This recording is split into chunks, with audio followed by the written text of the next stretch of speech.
I'm glad that you find it sensible to click on my videos and actually to watch me. My name is Joseph, talk about politics, economy, development, and anything related to taking our country to the next level. Today's episode, I'm gonna focus solely on what happens to Kalonzo, that he's about or he's anticipated to join the Azimio la Umoja.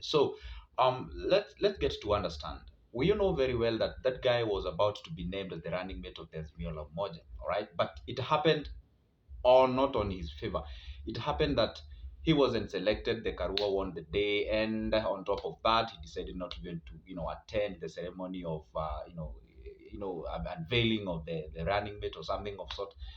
And actually, he went further, deciding on, running for the presidency on his own. He actually even appointed a running mate for his own ticket.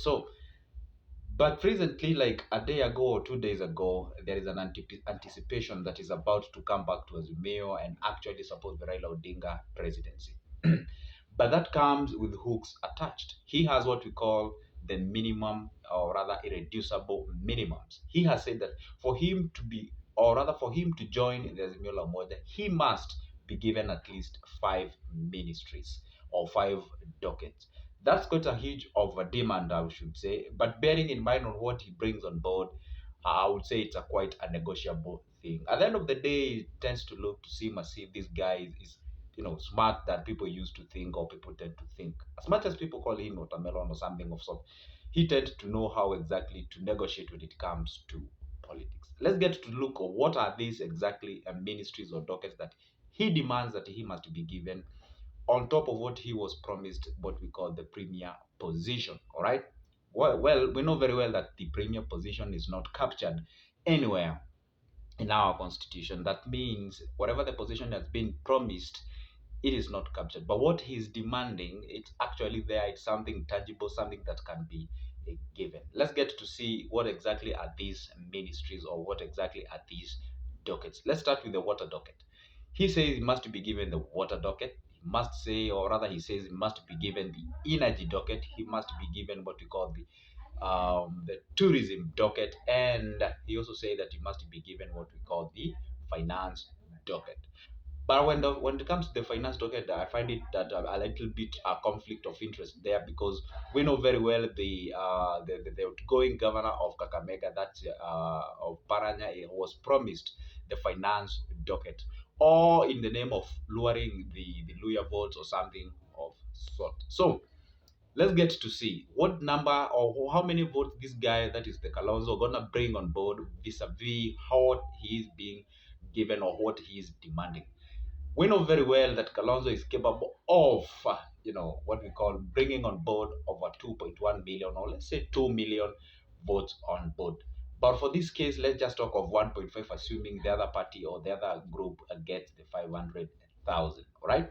So 1.5 million votes is quite a good number of votes. It actually confirms that Raila Odinga actually maintains his strongholds, maintains his vote basket. So for that case, what Raila will need in this election is just a very little top up just from the Mount Kenya, and he called it a day.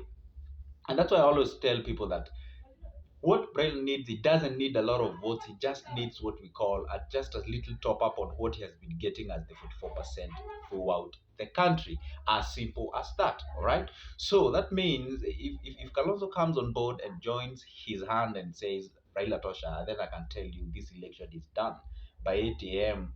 or rather by 10 a.m. Everything is gone, everything is done, and the other side knows exactly that. But you see, you cannot move around and tell people that guys, I think I'm gonna lose in this election or something of sort. You have to maintain it and make it look like as if you're gonna win this election.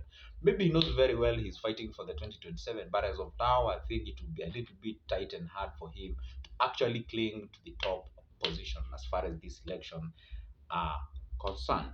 So what I would say the Kalonzo did by negotiating for those 5 positions in the ministry, that is a quite a good way of moving it up. It's actually being promised, rather than, for instance, if you take an example of what is happening in Kenya Kwanza, these guys from the Luya land, that is the Mudavadi and the Wetangula, were promised that if they bring 70% of the votes from the Luya land, then they're gonna be given, 30% of the government. Well, I really don't know how hard or easy it will be for them to actually mobilize over 70% of the loyal votes and bring them on the, the Kenya Kwanza, side. That would be a quite a hectic, to be quite a mountain, I should say. They even know that, but anyway, I would say Kalonzo stands a far much better position compared to them. You know why? Right now, even if they, whatever happens, yeah, he knows very well he has been given the 5 dockets.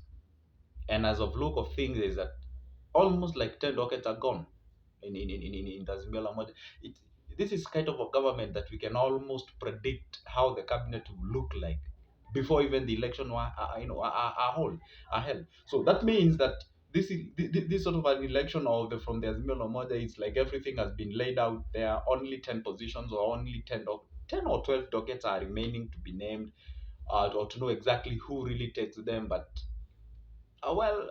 for Kalonzo's negotiation to get 5 dockets was quite a good move. And I really hope that if we really be given the 5 dockets of the 5 ministries, he gonna bring something on top of that. That is in terms of votes. That was quite a good number of things. Hey, what I wanna say is that you guys, thank you for always supporting me. Thank you for subscribing, coming back to view my channel. I am Joseph. Guys, for those who don't know me, I'm Joseph. Talk about economy. I talk about development. And when I say talk about economy, I solely mean that I talk about real things. I don't come here with a lot of fancy education and a fancy whatever. I just tell you the real thing, what's happening out there, so that you get to understand. I spot out some areas where I think the government should have touched and focused, so that at least things can be, run smoothly, and at least the larger population can be, or can benefit from the, the national cake. So anyway, consider this channel. If you love those kind of or that kind of content, be a member of this channel by subscribing for free, liking the video, so that the YouTube can suggest this video to more people, and comment down below. I believe you got an idea of what you think can happen or is happening. And also share me out if you're in a position to share me to your groups and whatever, and I'll be very, very much obliged and happy about that action. So what I want to say as of now is that see you in the next one, and stay put. But the first thing is that maintain peace.